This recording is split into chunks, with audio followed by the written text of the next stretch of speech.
Making Sense of Faith with Adam Hamilton. I'm not him, but we've got an incredible episode called Ask Adam Anything, and this is the Christmas edition. My name's Megan, and I have the questions that you've submitted about Christmas in this holiday season. So let's go ahead and get started. Hey, Megan, it's great to be with you today. By the way, Megan and I work together, and Megan heads up our Share Church. She's a part of our Share Church team, where we share resources, and anything that we learn here at Resurrection, we give it away. Policies, programs, anything. And so thanks for all that you do there as well. And I'm really excited about this conversation with you today. And I love this thought. So just before we get started, when I think about this podcast, the idea is that I'm, in a sense, having a conversation with whoever's listening. Mm-hmm. That we're sitting over a cup of coffee, we're riding together in the car, we're jogging together, and people are able to ask questions. And I love the fact that you're taking questions that were actually submitted by listeners. So I'm going to do my best to try to answer. I don't have all the answers, but I'm going to give at least my best thoughts. Well, let me start with maybe a simple one, but this was coming up over and over again. Do we say Merry Christmas or Happy Holidays? And the caveat to that is, when I'm just as a person talking to, say, my neighbor, which do I say? And then corporately as a business, what should we say? Yeah. And does it even matter? Well, here's what I've found is that most people in our culture are not that offended by saying Merry Christmas, even if they're Jewish or some other faith. But because I have a lot of friends who are Jewish, I do think about that. And I think about, I might say Merry Christmas, but that's my holiday. That's not their holiday. So Happy Holidays, I think, works okay. And it's funny, there are Christians who get really undone about this. Like, oh my gosh, you're compromising your faith if you don't say Merry Christmas. We got to say Merry Christmas. And then they get mad at retailers who don't, say Merry Christmas. This happened again this year. There was some retailer who said, they're asking their employees to say Happy Holidays. And there were Christians who got upset about that. Like, well, one more example of, we're giving up our Christian identity as a culture. Well, my thoughts about that are a little different, and that is, the Christmas story is our story. If you're a part of a church, or if you're a Christian, that's our story. Anybody else can share it. I mean, I love it. People like to sing Christmas carols, and they don't even go to church. They may not even have any faith. I'm like, that's awesome, thank you. But I don't feel like I need to expect a retailer to tell my story. And that includes not just saying Merry Christmas, but it's, religious displays on government property or other things like that. I mean, if you're going to have religious displays on government property, there probably should be a lot of different holiday displays. And this is one of them, because we're celebrating Christmas because of the birth of Christ, but I really don't want the government telling my story. I don't want Macy's to try to tell our story. I mean, Happy Holidays is fine with me if Macy's says that. And I appreciate the fact that they're trying to include everyone. And so the same thing when I'm talking to people, if I know somebody's, a part of the church, I'll say Merry Christmas if they're a part of my family. But if they're not, Happy Holiday or Happy Hanukkah or, Kwanzaa, or how could I say it, but whatever it is. And that's not compromising my faith. That's trying to be inclusive of other people and caring for them. So I think that whole idea of everybody has to say Merry Christmas is not only blown out of proportion, but it misses the point that this is our story in the church. And we want to share with everybody, but we don't want to force it on people for whom it's not their story. Absolutely. I think kind of thinking about that, Christmas has obviously become very commercialized. And so one question that was sent in that I'm really interested to know is, how do you juggle the joy and the excitement and wonder of Santa Claus, but then also the truth of Jesus from the perspective of talking to children? Because so much around this time is Santa and he's coming with presents, but then the real focus of this is Jesus. Yeah. And so as a parent, like how do we juggle those two things existing? Yeah, I think this requires some thoughtfulness on the part of parents in particular, because again, if we emphasize the Santa Claus piece, and we know that this is a mythical figure, although rooted and grounded in history. We'll talk about that in a minute. But we emphasize that, and then we ask children to believe in Santa Claus, and then we want to talk to them about believing in Jesus. And then at some point you go, well, is maybe the birth of Jesus just like Santa Claus? Are they both, mythical stories that aren't really true? And again, we'll come to the truth factor of Christmas in a minute. So what we try to do with our kids as we were growing up is, first of all, we rooted and grounded Santa Claus in St. Nicholas, who was the Bishop of Smyrna in Turkey, what was then Asia Minor, and some of the stories that developed about him that led people to look at him as what we think of as Santa Claus today, were his concern for children. and in particular poor children. And so some of the myths that might be grounded in fact with him was his taking socks or stockings and filling them with coins so that children would have something. They would be able to, children in poor families would be able to have something. This is the beginning of that idea of Santa Claus. So Saint Nicholas or Santa Claus. And so we emphasize that. We said, Saint Nicholas, Santa Claus really cared. He was the bishop of Smyrna. We didn't talk about whether he was still coming down the chimney or not, but we would talk about the fact that the stories help us remember that Jesus cared about children too, and that's what he was trying to convey as a Christian was that Jesus cared about children, and that ties into part of how we celebrate Christmas in our home and here at Church of the Resurrection. And the idea for this came from a man named Mike Slaughter, who was he's a retired United Methodist pastor. But when he was leading his church, he began to teach his people, Christmas is not your birthday. And I really like that. It's like we often think Christmas is like our birthday, but if Christmas is Jesus' birthday, then how do we celebrate that? And the gifts that we give to each other are great. There's nothing wrong with being able to give gifts to each other, but at his church, they began to give away the candlelight Christmas Eve offering to benefit children in poverty. Or to begin with, it was in Sudan. They were helping people in Sudan. And so, he's a good friend of mine. I'm like, well, I'm not going to let Mike Slaughter outdo us. Let's we're a little competitive. I'm like, that's such a brilliant idea. Let's try it. And we began to say, what would happen if we gave away the entire Christmas Eve offering, the biggest night of the year. It's our Super Bowl as a church. And last year, I think we had 140,000 people join us on TV, online, and at our various locations in Kansas City. And we said, we're going to give it all away, and we're going to have a series of projects. We've got like 10 different things that we work with, and they're all benefiting children and families in poverty. Half of it stays in Kansas City, half of it goes across the country and around the world. And what I found was, and we challenged people, consider giving an amount equal to what you spend on your own family at Christmas.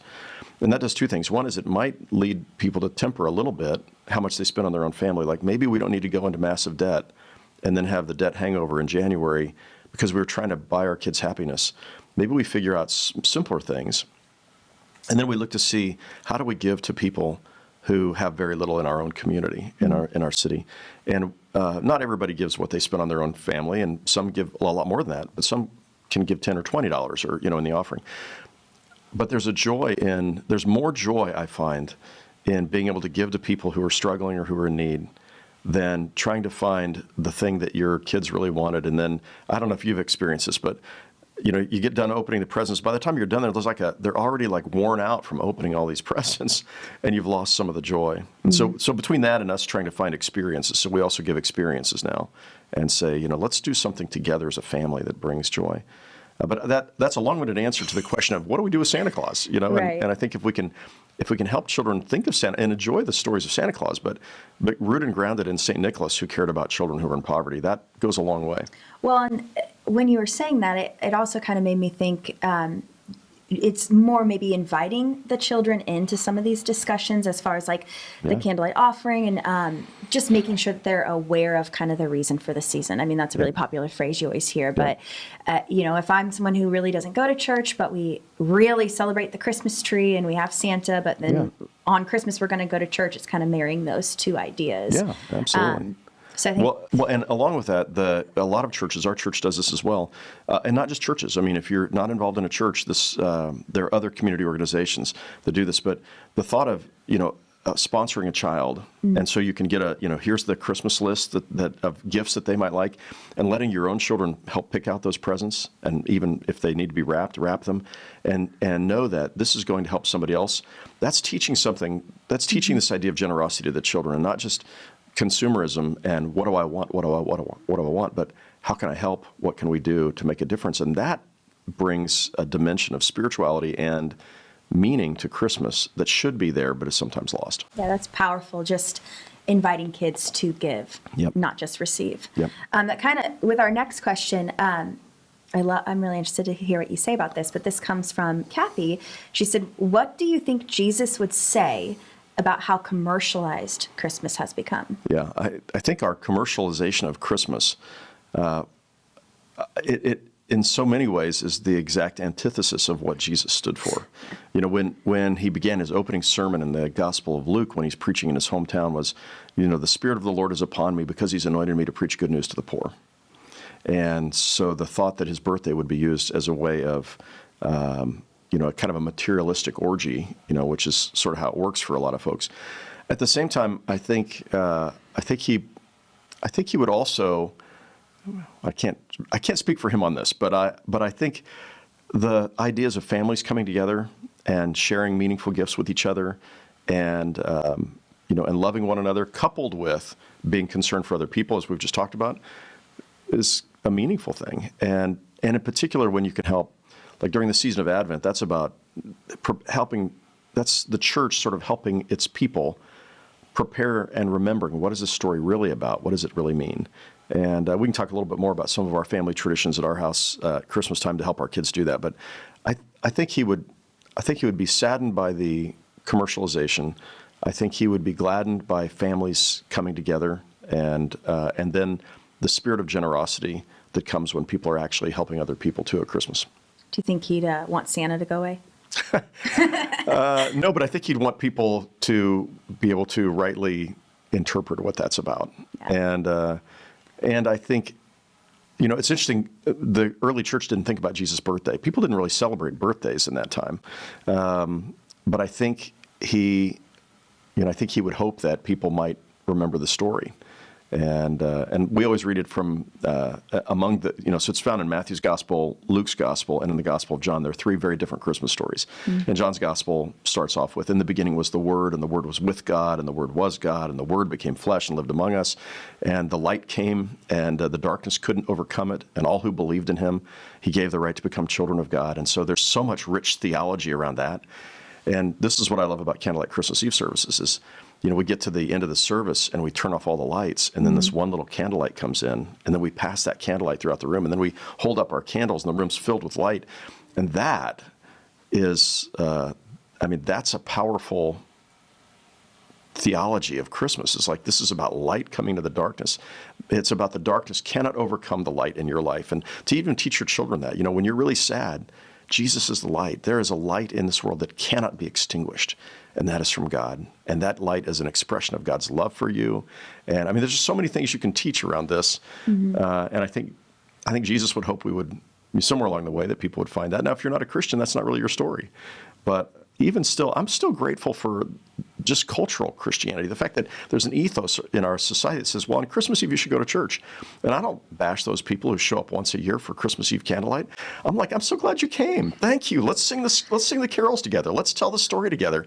Because even then, it sort of gets into your soul and into your heart. Mm-hmm. And I remember as a kid, my family didn't go to church very often. But on Christmas Eve, we went. And that ended up shaping my subconsciously shaped my mind and my heart. Yeah. When you were talking about the light and the light coming through the darkness, that reminded me of a question that we have that I actually want to kind of skip to. But this comes from Sherry. She's one of our listeners. And she said, how do you deal with all the Christmas joy that's going to be flooding the airways when inside you're filled with anxiety and sadness? And she went on to explain kind of what's going on, but there was a lot of grief there. Yeah. And so speaking about that powerful representation, what's your advice to people who just aren't feeling it, but then that makes you feel guilty? Or like, how do I celebrate this joyous part of the year as a Christian, but man, inside my life is hard? Yeah, I think there's a lot of people who feel that around the holidays. And there's actually just astronomically, we find this because the days are getting shorter. And the nights are getting longer. And so there's depression for some people, seasonal depression that happens during that time. There are more deaths that happen around, as the days get shorter. There is the sense of, here's what this joyous thing should be, but my life doesn't measure up to that. And so that can lead to an even greater sense of depression. Like, why am I not feeling this joy to the world that everybody's singing about? So she's exactly right to ask that question. And I think it's helpful, again, to remember this story was not about everything's happy and all is well. And it was actually about a time in world history when the Romans were occupying the Promised Land, and when the people were longing for a deliverer and someone who would help them. And all these scriptures about, people living in darkness have seen a great light. Or even if you think about, Jesus being born in a cave. So he's not born in a barn. The barn, they didn't have wood around Judea was, not a lot of trees there. So they were naturally occurring caves. He's born in the equivalent of a first century parking garage, to a poor couple. and there's no place for them to stay in the house where they thought they were going to stay. And so all of this, I mean, if you think about, it all is not a happy story. It was a story that was hard and difficult. And then in Matthew's account, King Herod is paranoid. Well, he was, historically, we know he was a paranoid king who killed some of his own children because he was afraid they were going to take over the throne. And so in Matthew's gospel, we read that he hears that there's a child who was born king of the Jews, and he's the king of the Jews, and he sends his troops to go kill the children. So, Mary and Joseph and Jesus have to flee to Egypt, and they become refugees somewhere else. I mean, there's nothing in this story in the Bible that is about, oh, look how happy and joyous the whole world is.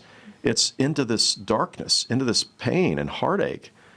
God came and cares about us in the darkness, and our faith in him brings this confidence that we often say around here, the worst thing is never the last thing, that there's always hope. And that's both a Christmas story and an Easter story, that there's always hope.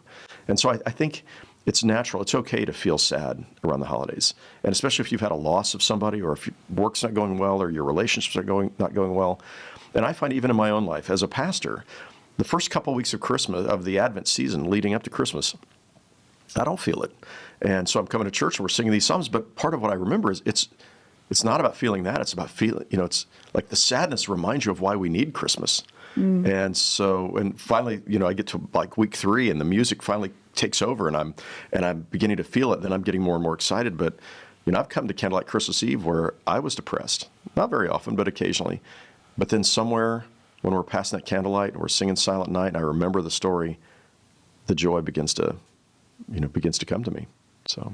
No, I think that's a really powerful reminder for people, is like even just taking the pressure off, because we did get that question a couple times of just like this almost insurmountable pressure to feel joy and to turn it on. And so I feel like just giving us permission to remember, like, that's not where we were. Right. Now you said something that brings me to the next part here about the literal interpretation of the Bible. So you were saying he's not born in a stable or the barn, he's born in a cave. And so it brings apart, like, how important is it that I literally believe exactly what is in the Bible? And that brought up the most asked question as well, which is virginity. Yeah.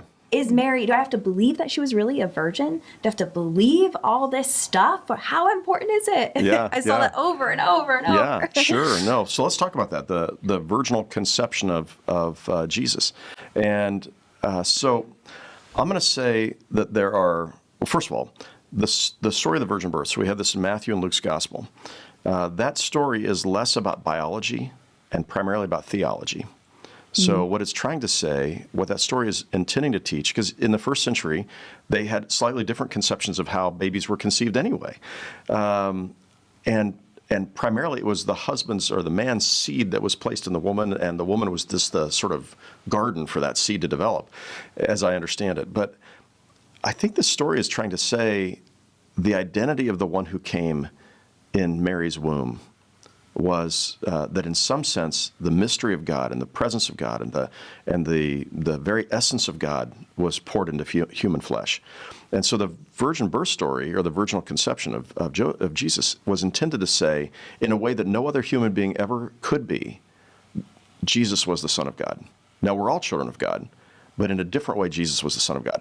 And in the early church, they began to talk about Mary as Theotokos, which was a term that meant God-bearer, that God actually entered into her womb through this child. Now, how did the biology of that work? How did the conception of that exactly work?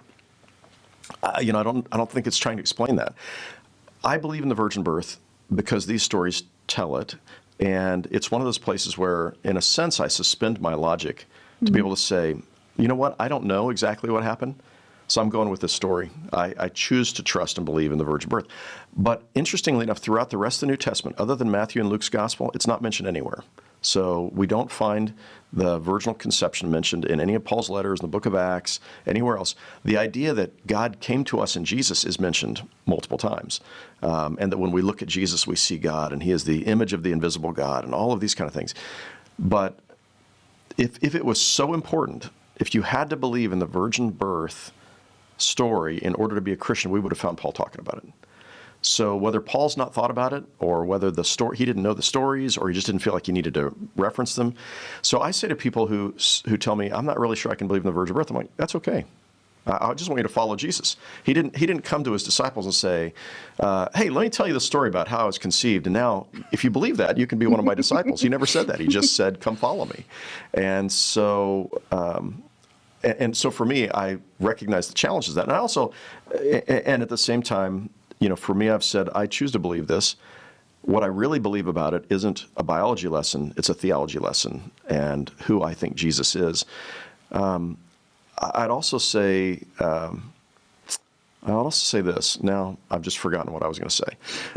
It was really profound too. Oh, anyway, yeah, it'll come to me in a minute. But I think not getting so caught up in trying to, and there was a period of time. So Christian fundamentalism, in part, was a reaction to sort of liberalizing and a willingness to read the scriptures and read them metaphorically, those kind of stories. And so when Christian fundamentalism took off, one of the fundamentals was the virgin birth. You have to believe in the virgin birth or you can't be a real Christian. Right. And I think, again, I believe in the virginal conception of Jesus. I choose to believe that, but I understand how that's a struggling point for some people to begin with.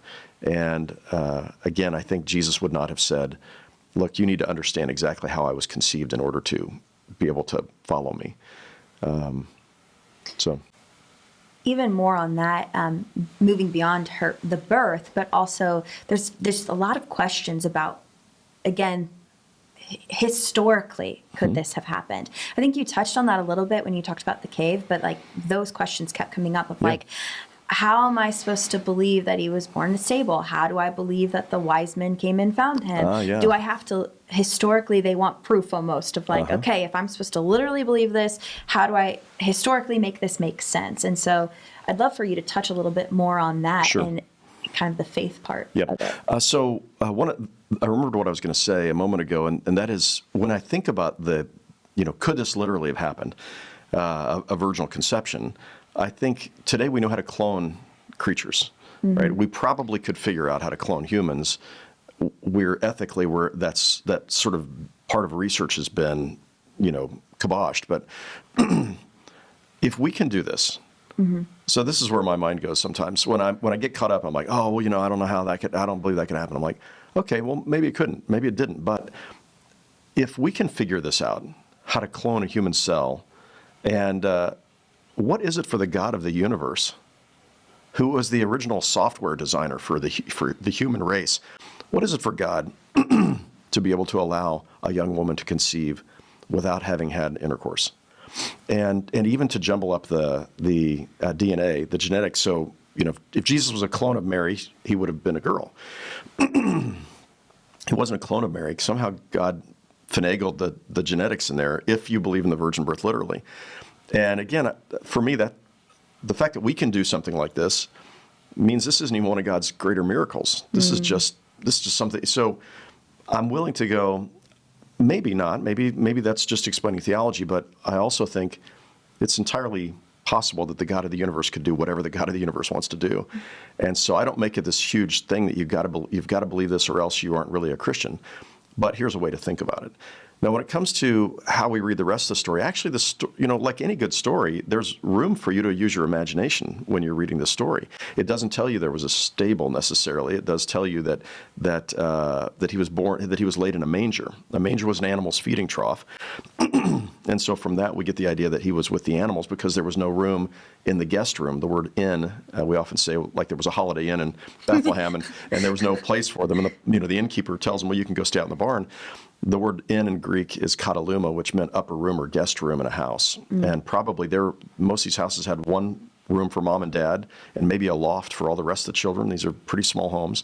And it would appear as though most of Joseph's family, because Joseph appears to be from Bethlehem, most of his family came back for the census.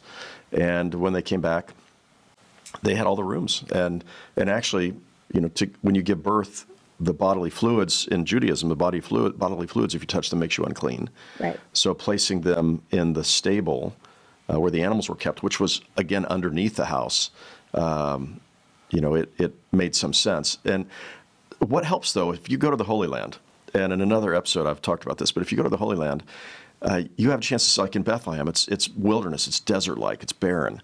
And then you find there's caves all over the place. And you can see shepherds' home, Bedouins who aren't living in tents but have built, in essence, kind of shacks. They're very, very simple homes. But they have caves underneath them, like many Americans have basements, and that's where they bring their animals at night. So when you see that, you go, oh, wow, that really paints a different picture. And if you go to the Church of the Nativity in Bethlehem, the church where Christ was, the church marking the place where Christians have said Jesus was born, there are caves all around there, and it was built on top of a cave. And Christians were going to that spot as early as people can remember. So in the 2nd century, Christians began going to that place to remember the birth of Jesus. There were probably some of Joseph's family who was still, his descendants were still living in that area. So it's not that hard to believe, actually, when you go there. If you picture our normal, manger scenes with a wooden barn, probably not like that, but the thought that we can imagine, Mary giving birth in a place she didn't want to be, and her parents, if they were still living, were up in Nazareth. And shepherds coming. The shepherds were the poorest and lowest members of society, or among the lowest members of society, and they came to honor this child. I mean, all of that is just this powerful picture of God coming to the lowest of places. And that's what I think we're meant to know. We don't read it that way today because we don't understand, but God came not in a palace, but he came in a first, if the stable, if the cave was where the animals were kept, and he came to the first century parking garage. He came to the lowest place that he could have come, and the people who came to see him first in Luke's gospel were the night shift shepherds. And there's something about that just makes this story so endearing to me and just moves my heart. And that the crib, so if you have a child, if you're going to have a baby, I remember, when we had our first child, we couldn't afford a brand new crib, so we went garage sale shopping for cribs, and our second child, we could afford a crib. And so you go to the stores and try to find the nicest crib, and you get all these things. His first bed was an animal's feeding trough. Mm-hmm. I mean, and there's something powerful too about that. That's in some ways symbolic. I believe it was, but it also, the idea was that the bread of life came and was laid in a feeding trough. And he was the one from whom, our souls would be satisfied. I mean, it's just something really beautiful about that whole story. I wish that was more commercialized, the cave, by the cave nativity scene. Yeah. It'd be so much more believable for people who just struggle with okay, is this really how it was? Yeah. It's like, man, why didn't we commercialize that a little bit more? Yeah. Last question for you came up a little bit. It's because people know you love astronomy. Yeah. But it's about the star. Yeah. And scientifically and historically, could that star have existed? And I'm speaking about the star that led the wise men to Jesus. Yeah. Okay, so I want to say two things. For Christians, there are times like if you question the literalness of things, it's undoing for their faith. For a lot of folks who are not Christians, who are kind of skeptics, it really helps when you can ask some questions. So I want to mention one thing. There are stories that we tell that become meaningful and that are and they have a point to them. There's some existential point to them. I mean, examples, George Washington probably never chopped down a cherry tree, but that story taught us about character and his character, and it probably was consistent with his character, even if we find no historical evidence that he actually chopped down a cherry tree. You know that story, right? Yes. Yeah. So I didn't know if your age, they still taught that in school, but I learned that when I was in school. And so when I think about the star, and so historically, that may very well have happened. It's hard to figure out exactly what it was. So the options are, around 5 BC, there was some astronomical event that might have been a comet. So often it's thought of as a comet.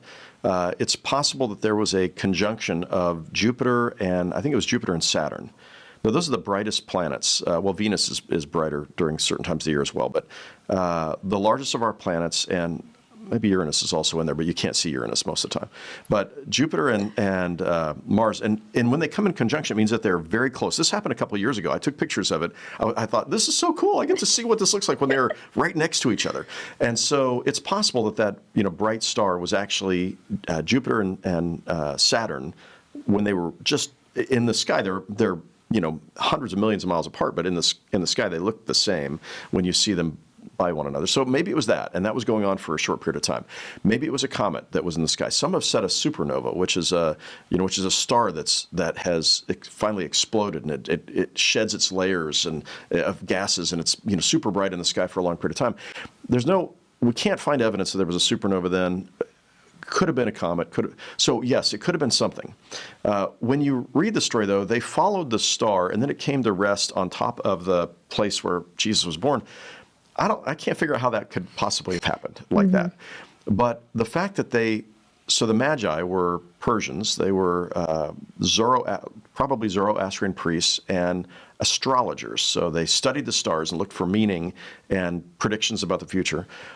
And that whole story may literally have happened, and I like to believe it did. These wise people from the East, they weren't kings, but Zoroastrian priests from the East, they were looking for a great king. Their prophecies maybe had said that there would be a king who would be coming, and they saw, they looked at the stars and they said, that's pointing in this direction. So I think that's cool if that's literally what happened.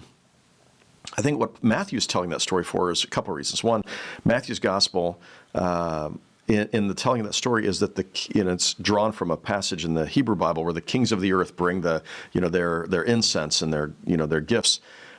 But I think he was saying that the gospel, that Jesus was not just for the Jews. And that Matthew's writing to the Jews, but I think he's saying in a time where Gentiles were increasingly a part of the church, I think he's saying God wanted to bring everybody to him in Jesus. And so these Zoroastrian priests from a far away are drawn to Bethlehem. And so I think that's the point. And Matthew's gospel ends with, now go into all the world and preach the gospel to all nations. And so it begins and ends with this idea of Jesus was for everybody.